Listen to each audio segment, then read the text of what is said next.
we have anybody on the line? Sean, do we have anybody on the line? Okay, thank you. Good evening, everyone. Welcome to the February meeting of the Prince Edward Planning Commission. The Prince Edward County Planning Commission encourages citizens' participation in public meetings through in-person participation, written comments, and/or remote participation by calling 1-844-890-7777. The access code is 390313. YouTube, if busy, please call again. Additionally, citizens may view the commission meeting live in its entirety at the county's YouTube channel, the link to which is provided on the website. Tonight's agenda, again, I'll call the meeting to order. At this time, I'd like to have a moment of silence.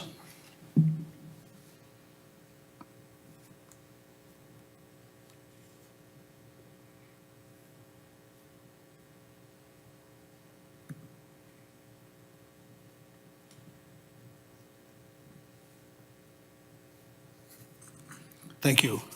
I'd ask everybody to please stand for the Pledge of Allegiance. I pledge allegiance to the flag of the United States of America and to the republic for which it stands, one nation, under God, indivisible, with liberty and justice for all. Thank you.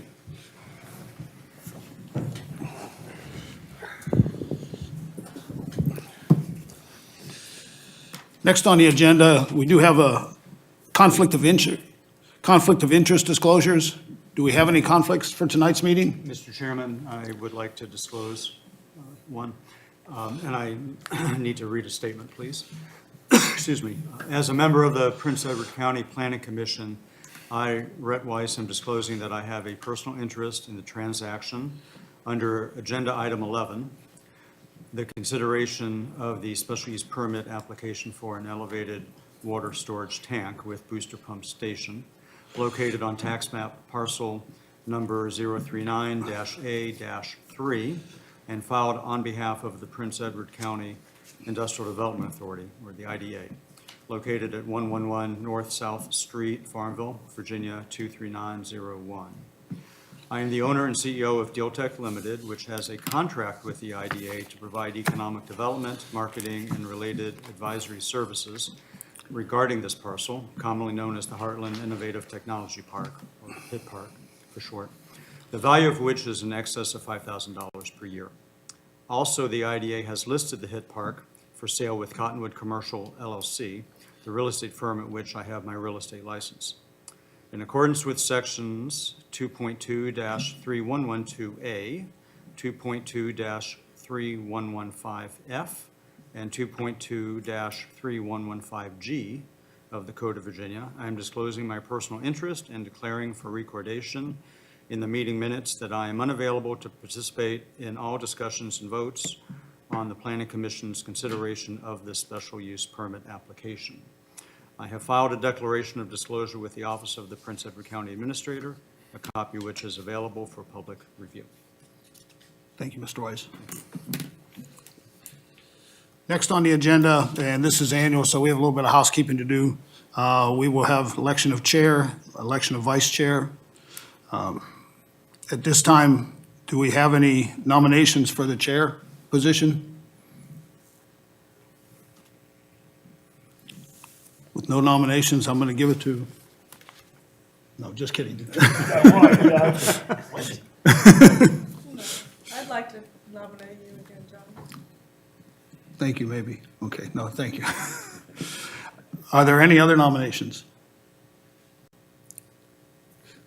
With no other nominations, we still need to take a vote? We need a second. Yes. Okay, there's a second. Okay, we still would need to take a vote? Mr. Womack? Yes. Mr. Weiss? Yes. Mr. Peary? Yes. Mr. Page? Yes. Mr. Leatherwood? Yes. Mr. Gilliam?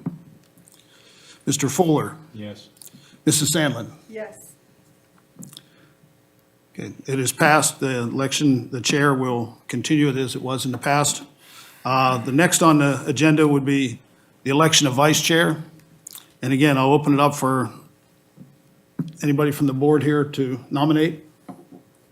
Anybody wants to do it's fine. You've been doing such a great job. I'd like to nominate you. I'll second. Okay. Okay, again, we'll take a vote. Mrs. Sandlin? Yes. Mr. Fuller? Yes. Mr. Gilliam? Mr. Leatherwood? Yes. Mr. Page? Yes. Mr. Peary? Can I say no? You're allowed to vote. Mr. Weiss? Yes. Mr. Womack? Yes. Okay. It is passed. Mr. Jack Perry will be the vice chair for the year 2024. Next on the agenda would be the adoption of bylaws.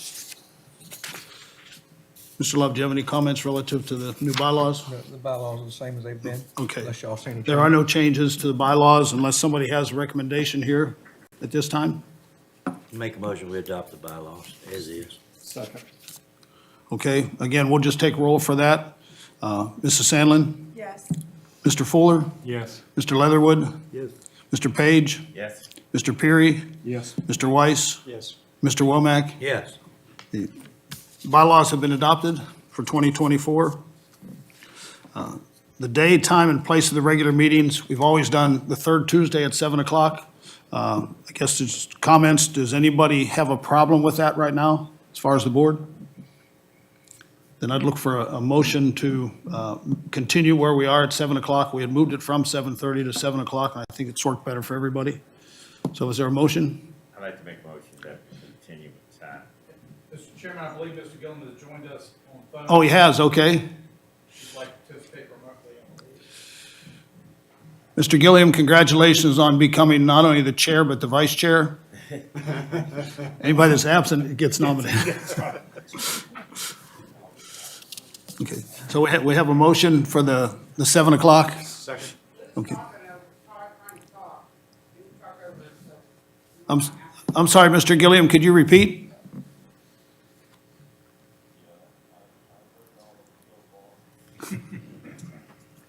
Thank you. Okay, with a second and a motion and a second, we'll go ahead around the room. Mr. Womack? Yes. Mr. Weiss? Yes. Mr. Peary? Yes. Mr. Page? Yes. Mr. Leatherwood? Yes. Mr. Gilliam? Mr. Fuller? Yes. Mrs. Sandlin? Yes. Okay.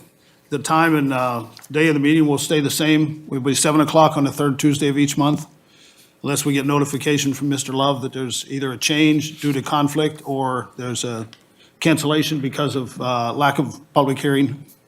Okay. Then number 9 on the agenda is the adoption of rules of procedure for public hearings. That has changed. Yes, Mr. Chairman, members of the commission, the Board of Supervisors recently updated their policies for 2024 for transparency and accountability to citizens. So I provided that with you here. Notable changes there, the previously citizens' comments may be supplemented. We've added citizens' comments may be supplemented by written comments and handouts for distribution. So what, we didn't have that before, and there'd been a question on PowerPoint by folks. We allow the board has allowed, and y'all have allowed PowerPoints by the applicants. And limited comments to folks speaking for or against, but that just wasn't written out. So we did add that, and did add some things about remarks being confined to the matter under discussion. But generally, these are very similar to what you've had before, but they've been looked at by the county attorney and staff. So these are just recommended, should you all want to follow the same procedures as the board. Okay, the one change about the PowerPoint is a very good change because if we don't limit that just to the applicant, then we'll end up possibly having marathon meetings here. So that was one reason for that, and I think that's a very good addition to this. With that in mind, we do have to vote on the adoption of the rules of procedure. Mr. Chairman? Yes, sir. Question, excuse me. Will we're voting on what's called the Board of Supervisors Public Hearings Rules of Procedure, correct? Yes, that we would follow those as a planning commission. So will they supersede the public hearing order that's in the bylaws we just approved? Because they're somewhat different in a few respects. I would say yes. Okay. So, So if we don't have a problem with Right. the public hearing procedures, then we can go ahead and put that in there. Otherwise, we've adopted last year's public hearing. Right, so Guidelines. I'll move that we adopt the Board of Supervisors' public hearings rules of procedure, and to the extent they conflict with what's in the bylaws, the boards prevail. Okay.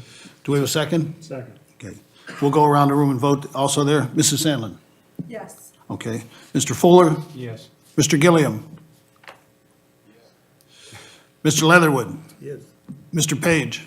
Yes. Mr. Womack? Yes. Mr. Perry? Yes. And Mr. Weiss? Yes. Okay.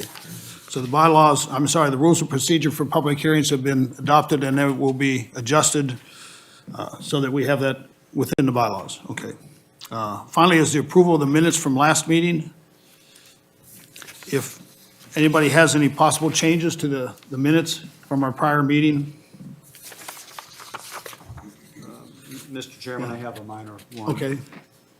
On page 2 of the minutes, the top paragraph regarding the solar project. Yes. The second line toward the end, there's a reference to 3 VW, it should be 3 MW Yes. megawatts. Okay, instead of VW. Instead Yes. of Yeah. VW. Yep. Megawatts and not Volkswagen, correct? Is there any other changes or amendments to the minutes? Okay, then we just have to vote and approve the minutes. We'll go around the room. Mr. Womack? Yes. Mr. Weiss? Yes.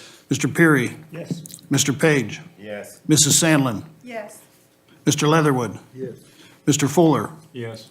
Mr. Gilliam? Okay.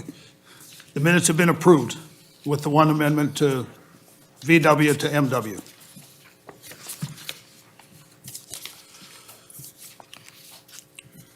Okay, finally, we're at the public hearing. Mr. Love, you want to give us a brief overview before Mr. Stanley comes up? Yes, sir. Okay, thank you. Mr. Chairman, members of the commission, the county received an application for a special use permit by Douglas P. Stanley, County Administrator, on behalf of the Prince Edward County Industrial Development Authority for an elevated water storage tank not to exceed 265 feet in total height with a booster pump station on land denoted as tax map parcel 039-A-3, located on the south side of Kelly Lane at its intersection with Persimmon Tree Fork Road, which is Route 638. This parcel is Zone C1 General Commercial, and this use does require a special use permit.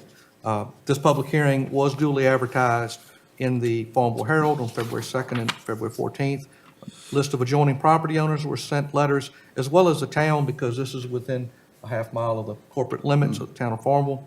I've had no comments from the public or the town on this matter. One thing I want to mention, in the list of attachments, I did provide you with special use permit conditions. At your place setting, I have placed a red line set that came back from Timmons, that's the engineer of this project, with some recommendations for your consideration. So please reference those when you're looking and discussing this matter tonight.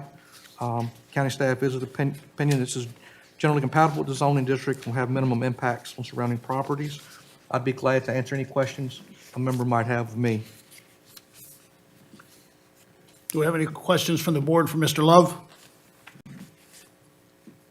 Okay, with that, we will have, Mr. Stanley, do you want to come on up, represent the county, or one of your associates here? I know, I'm glad. And then I'll open the public hearing.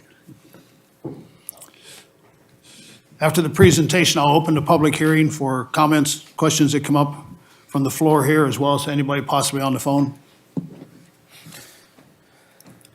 Thank you, Mr. Chairman. My name is Joe Hines. I am a principal with Timmons Group Consulting Engineers, the design engineer of record for the HIT Park and this elevated water storage tank. I have with me one of my colleagues, another principal at Timmons Group, Mr. Bruce Strickland, who is the engineer of record on the drawings. He's the one who signed off on the drawings. So he's the one who is most familiar with the plans and will provide an update. Obviously, the data center activity that is going on out there is pretty remarkable right now. Some of you might have seen the $11 billion announcement that took place in Louisa County. And looking at what I know about that site, the interesting thing is that site doesn't, the similarities of that site and this site are pretty significant. So we're so confident within a matter of time that the appropriate project will come along once we get all the infrastructure designed and be able to deliver it to the site. That being said, I know we're here to talk about this particular special use permit. I'll allow Mr. Strickland to provide a basic overview of the project, and I'll be available for any questions you might have after he talks as well. Thank you, Mr. Chair, members of the commission. Again, I'm Bruce Strickland with Timmons Group. We're the consulting engineer. Generally, an overview of the tank we're speaking of tonight. It is a 1 million gallon elevated water storage tank. It's composite construction, so it's a concrete shaft with a steel bowl at the top. The overflow elevation is about 235 feet above grade, which that means that's the maximum water surface elevation that can be achieved in the tank. And I know there's a greater height that was put into the application, and that was to be conservative. Each of the tank manufacturers have a little different style of the dome that goes on top of the tank. So we accounted for that, and then hand railings for safety features on top, and then potentially any cellular antennas that may go on top of the tank. It's common for them to want to locate on the tops of the tank, and that can be a great source of revenue for the county in the future as well.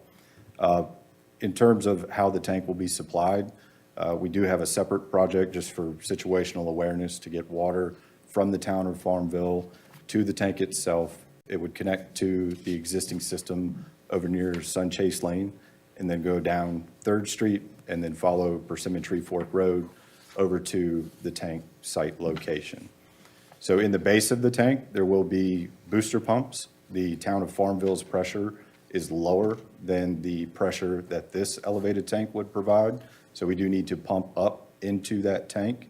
And then the tank would be essentially dedicated to the HIT park, but it could allow for return flow back into the town's system in an emergency situation such as a fire flow.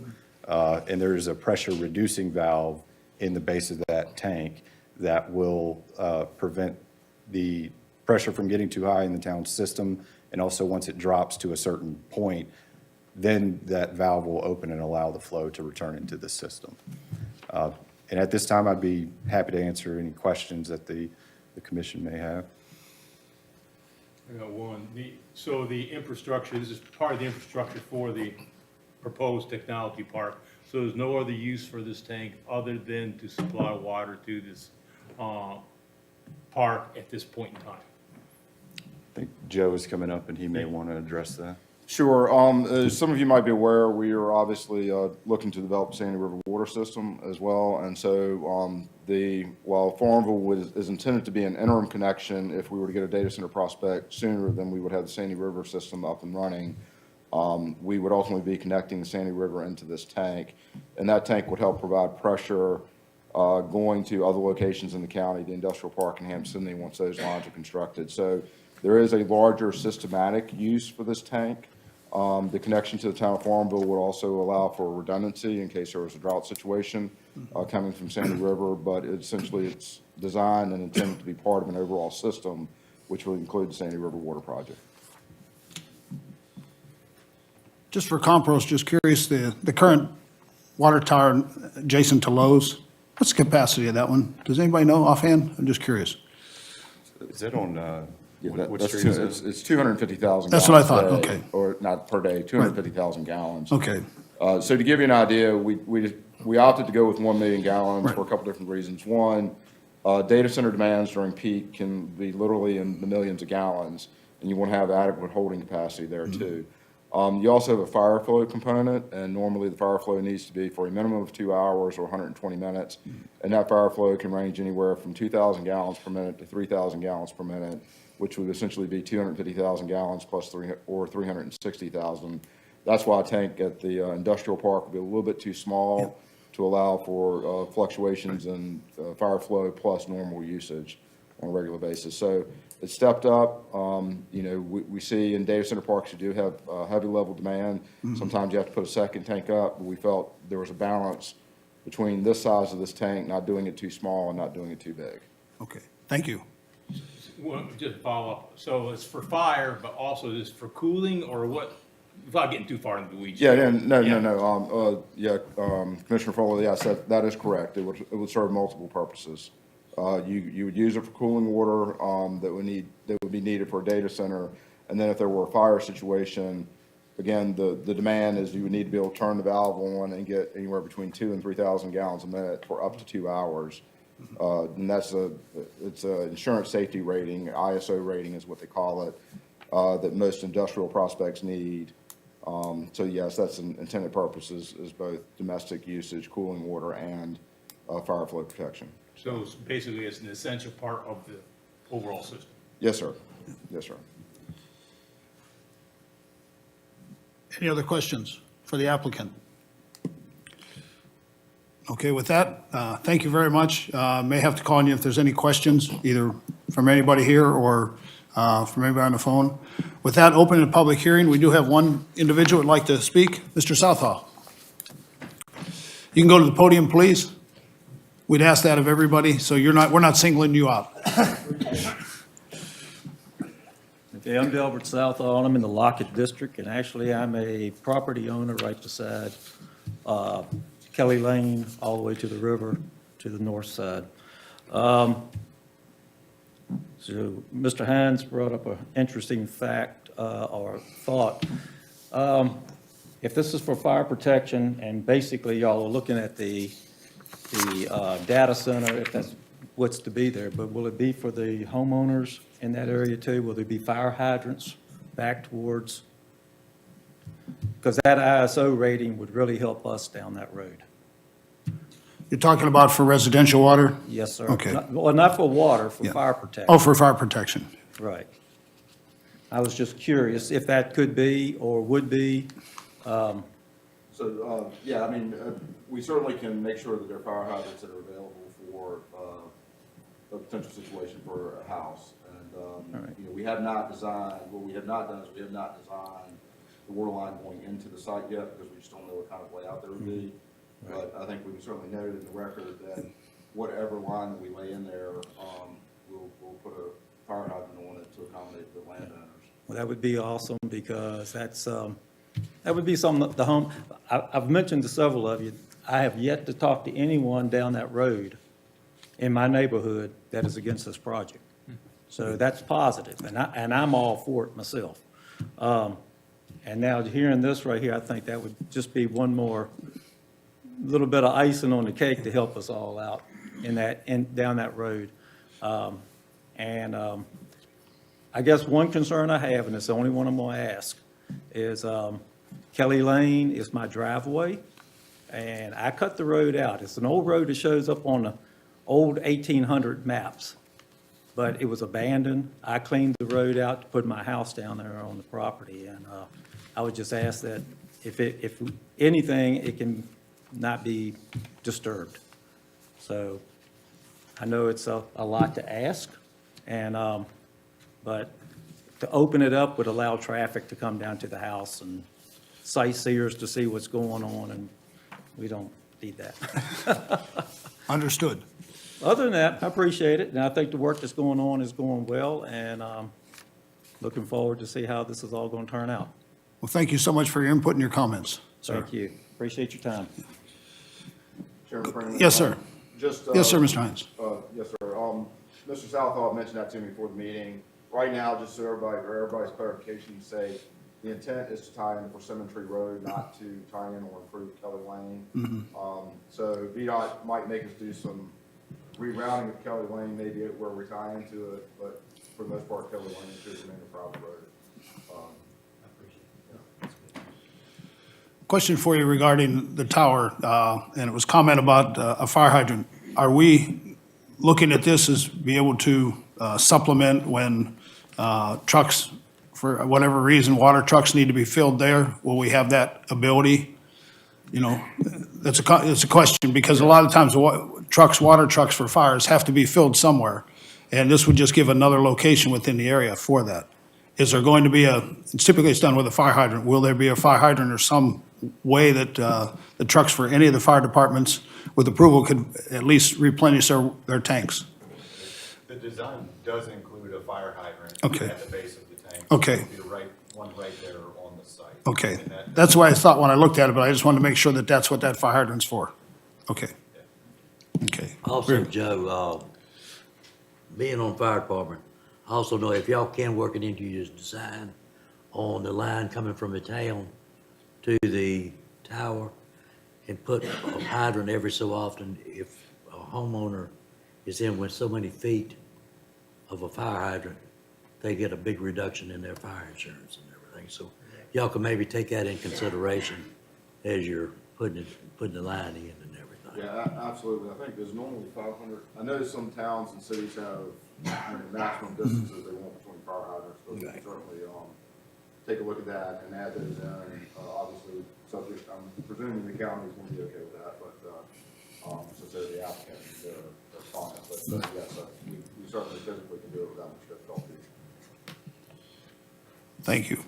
Is there anybody else that'd like to speak for or against this special use permit in the courtroom here today? Sean, is there anybody on the phone other than Mr. Gilliam? Okay. With that in mind, we'll close the public hearing portion and discuss amongst the board here.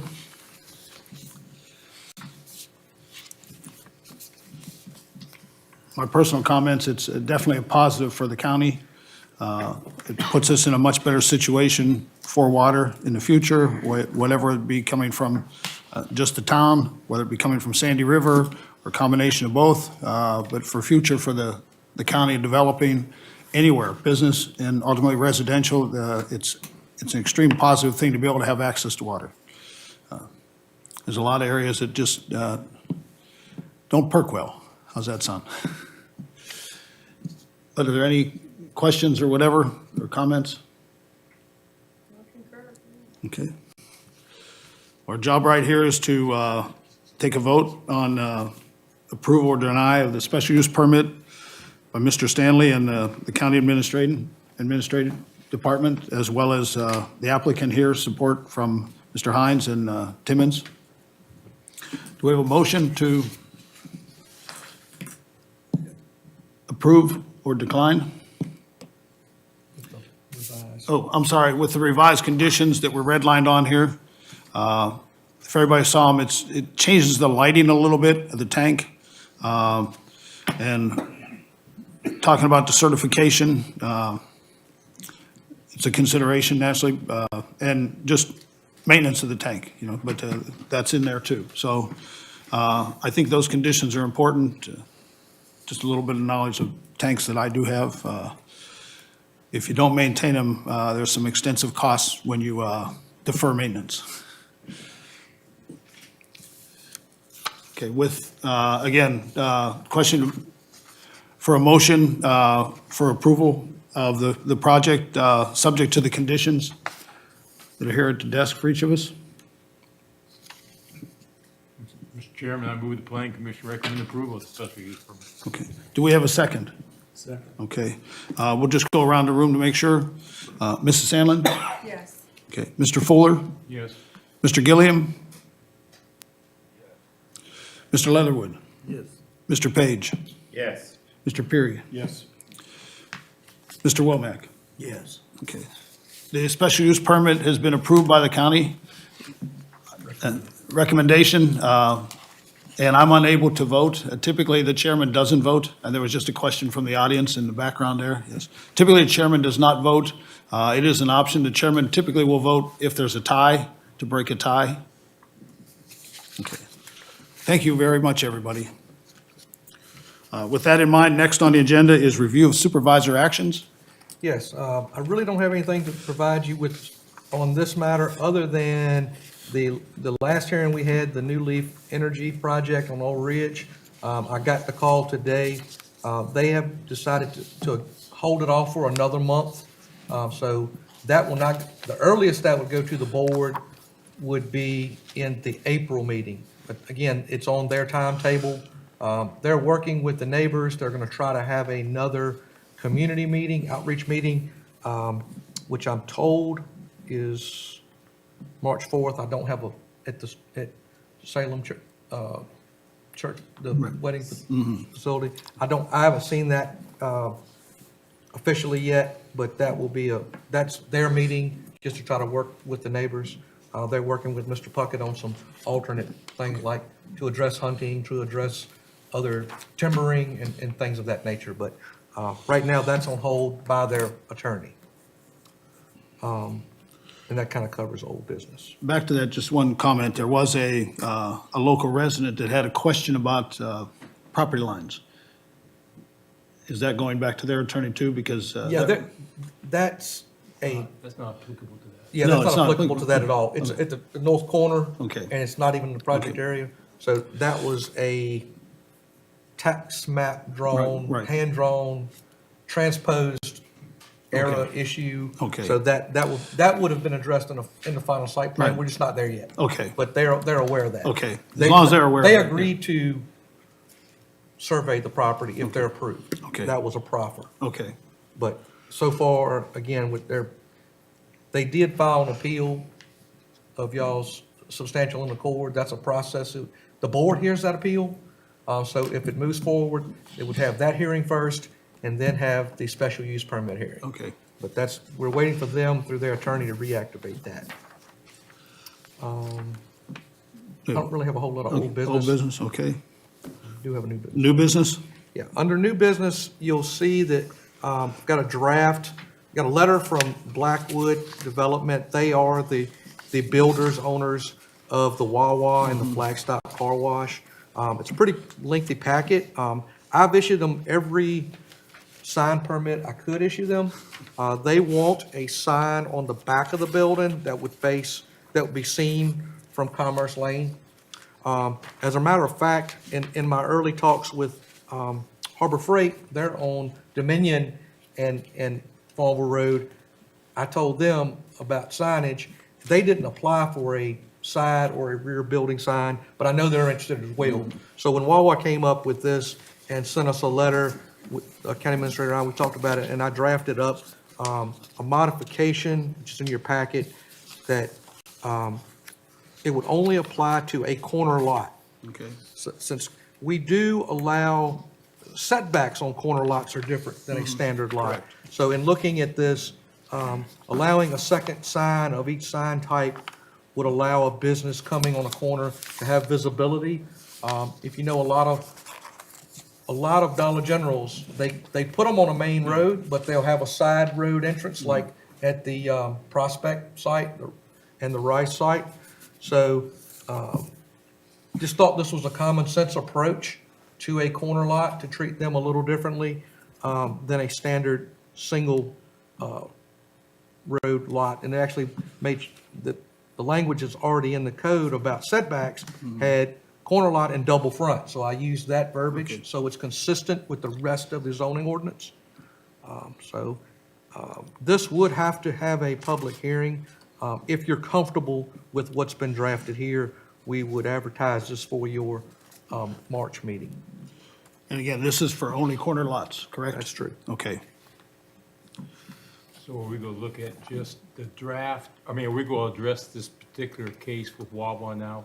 Or are we gonna try to look at the draft later? The draft would fix this. They would enable them. Right. So what I'm they- talking about right now. you have to go through the ordinance amendment first. Right. And then they would apply for the additional sign permit. Okay. And I would expect that Harbor Freight would immediately come with their sign permit. I've issued them sign permits as well, but no side or rear building, no second building sign. What about Flagstaff? We could possibly see them come forward. But they haven't. They haven't. Right. Technically, they're not on a corner lot. That's right. Yeah, because they're on an interior lot that's gonna get, that was the IDA parcel. The only way this would come into play is if it's a corner lot, the way That's proposed correct. was here. And I Yes. did, and I did look at this comprehensively, and I did go through each district and put it in there, because, I mean, if you're a corner lot, again, I'm just using, like a Dollar General out in the rural area, Right. they're gonna have an expectation of being like one of these, or any other type of commercial entity, if you agree with that. So, Mr. Love, either now or right after me, I can point out something in the proposed language that I think it has an unintended consequence. Okay. In the later examples where the code allows for no more than 2 signs. Right. Okay, I think the math doesn't work, because I can, basically, the way the cut and paste The- was done. the conflicts. You end up with, I think, unintentionally more signs than you mean. okay, but I can show you what I'm talking about afterwards, because we're not voting on this tonight. This is. That's correct. No. Yeah. That's correct. Now, again, this would be a public hearing. This would require a public hearing, correct? Yes, just a Yeah. yeah, would ask you to authorize staff to, if you're okay, and we'll go over Yeah. that one minor tweak. And we'd have this bring this back to your March meeting and duly advertise it. It would only require an advertisement in the paper because it's going to affect more than, Right. more parcels. So we're not sending adjoiners. Right. It's not about Wawa, it is about the code. Yes, yeah. It's an amendment to the current Yeah. ordinance. Yeah, it would apply to all corner lots Right, everywhere. okay. So if you're comfortable, then you can make a motion to refer it to your March meeting, and we'll advertise. Okay. Again, we would have to have a motion to bring this up with some changes afterwards, bring this up as a agenda item for a public hearing at our March meeting. So moved. Okay, do we have a second? Second. Okay, again, we'll just go around to vote on. Mr. Womack, Yes. Mr. Weiss, Yes. Mr. Peary, Yes. Mr. Page, Yes. Mrs. Sandlin, Yes. Mr. Leatherwood, Mr. Gilliam, and Mr. Fuller. Yes. Okay. Motion is passed. We will bring that up at the March meeting, correct? Okay. With that in mind, we do have another meeting this week. Just a reminder to everybody, the workshop session with the Board of Supervisors on Thursday. Instead of 7 o'clock, it will be 6 o'clock, and it's at the Moton Museum. So anybody that can attend, it would just be great. These are the ones we scheduled earlier. So we just look for attendance there if possible. And our next regular meeting will be Tuesday, March 19th at 7 PM. And I do have a couple more things in the new business. that Oh, came in. okay. But I did want to make y'all aware of a couple things. CEP Solar has filed an application. I have not done a completeness review. I will complete that by the end of next week. But they've got an 8 megawatt site, which technically that's a utility scale. That's called the Piney Grove. They had a community meeting with that. And then the Miller Lake site, they're calling it, is a 5 megawatt.